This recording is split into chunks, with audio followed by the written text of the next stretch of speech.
My work was noticed by a TV reporter in Canada. If you want to see the segment I was mentioned in, click the link to the right. She had requested a video chat, which I refused, so she used a clip from my video entitled Nuclear Test Successful. So if you're watching, Amber, thanks for listening and helping to spread the message. It's all about preemptive warfare. Simple when put in certain words. How do you tackle a nation that has the 5th largest standing army in the world? You don't do it from a unilateral position. You must make the world believe that it is absolutely necessary. When it comes to a country like Iraq, who cares what the world thinks, because it isn't likely to produce a war on a grand enough scale to alarm anybody, even though it did. I'm speaking hypothetically here. Of course, so was Bush when he went into it. Anyway, how do you convince the world to join you in fighting this very formidable foe? Nothing. Absolutely nothing. That's the whole strategy. Sanctions and embargoes are a silent killer. I mentioned in my last video cornering a wild animal. Imagine that wild animal is North Korea.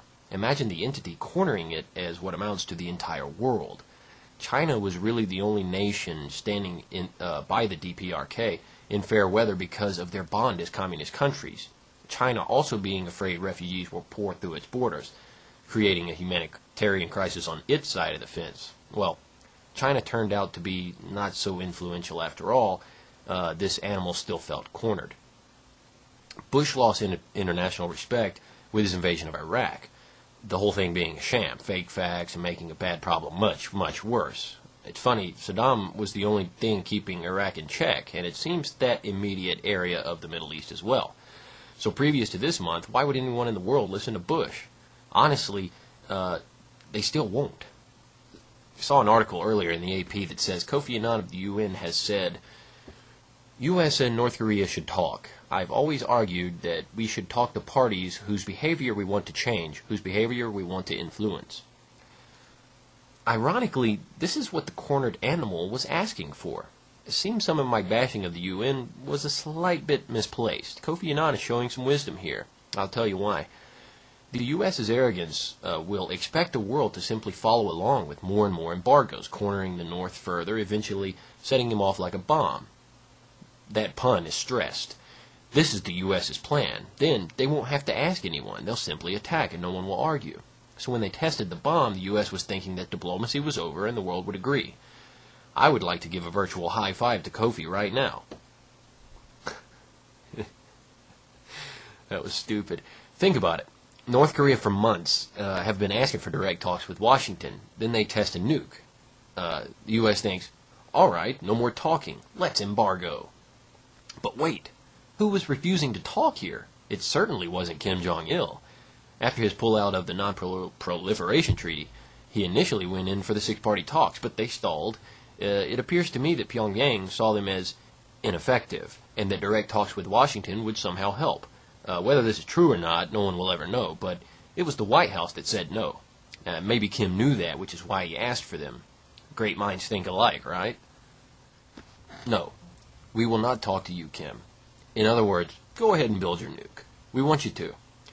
Whether they thought it would happen or not is irrelevant. What matters is that it didn't seem to be a big deal to the U.S. Now all I hear is a panic.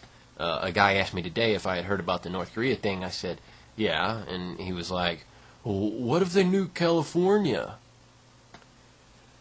I wasn't shocked to hear this. It reminded me immediately of that apathy I've mentioned before. The population here doesn't realize the complications of this. They only see the news. Now, think back for a minute, look in some news archives, and you'll find that the U.S. turned its back a while ago.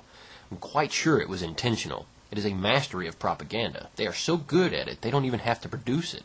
The media moves so fast that the people's attention is only alarmed now, when they should have been alarmed when the U.S. refused to talk to North Korea about nuclear weapons, considering this seemed to be their only request, and apparently they had the capability to do it. I always get, well, Clinton screwed up too.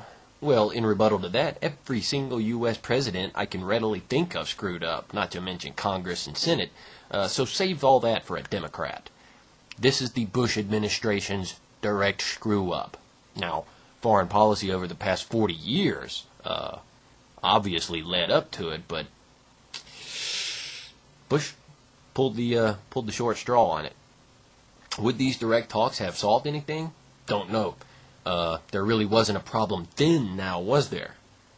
There really is a problem now, though. So what happens next? Well, the plan is actually starting to backfire. The world seems unusually silent about it. It's pretty sensational here in America, but Kofi Annan has done the right thing, placing blame where it is due.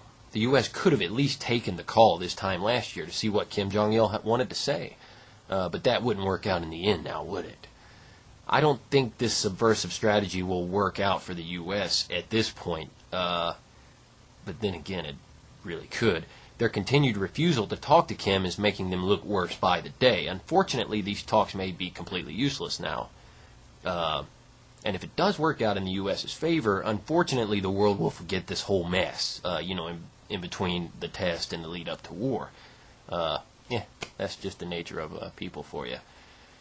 But Kim is quite cornered, with even China backing away. What's a better solution? Well, holding the U.S. foreign policy at least 50% accountable is a good start. Making Kim not feel so isolated is another. With a 1.7 million member military, you can't bully the guy, which is why the U.S. would like to sit back and let him do something stupid so everyone will join them.